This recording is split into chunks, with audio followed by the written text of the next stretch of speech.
একটি সমাজ বা জাতির উন্নতির জন্য প্রয়োজন জ্ঞান, অভিজ্ঞতা, নৈতিকতা ও মানবিক মূল্যবোধ সম্পন্ন নেতৃত্ব এবং সচেতন জনগণ।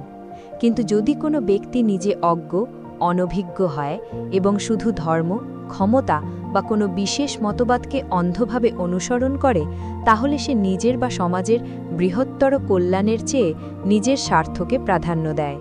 এদের উদ্দেশ্য হয় সাধারণত আত্মপ্রচার, ক্ষমতা লাভ বা ধর্মের নামে বিভেদ সৃষ্টি করা, যা সমাজে বিভ্রান্তি, হিংসা, অবিচার ও অসততার বিস্তার ঘটায়। এই ধরনের ব্যক্তিরা যখন সমাজে বা রাষ্ট্রে সংখ্যায় বেড়ে যায়, তখন সমাজের মূল ভিত্তি দুর্বল হয়ে পড়ে।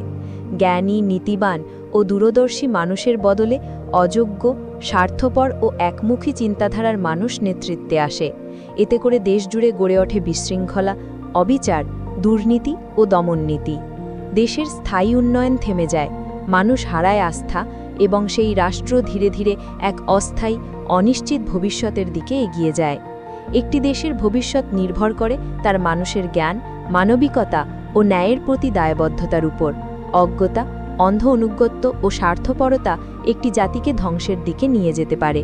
তাই সচেতনতা, নৈতিকতা ও কল্যাণমুখী নেতৃত্বই একটি জাতির স্থায়ী অস্তিত্বের মূল ভিত্তি।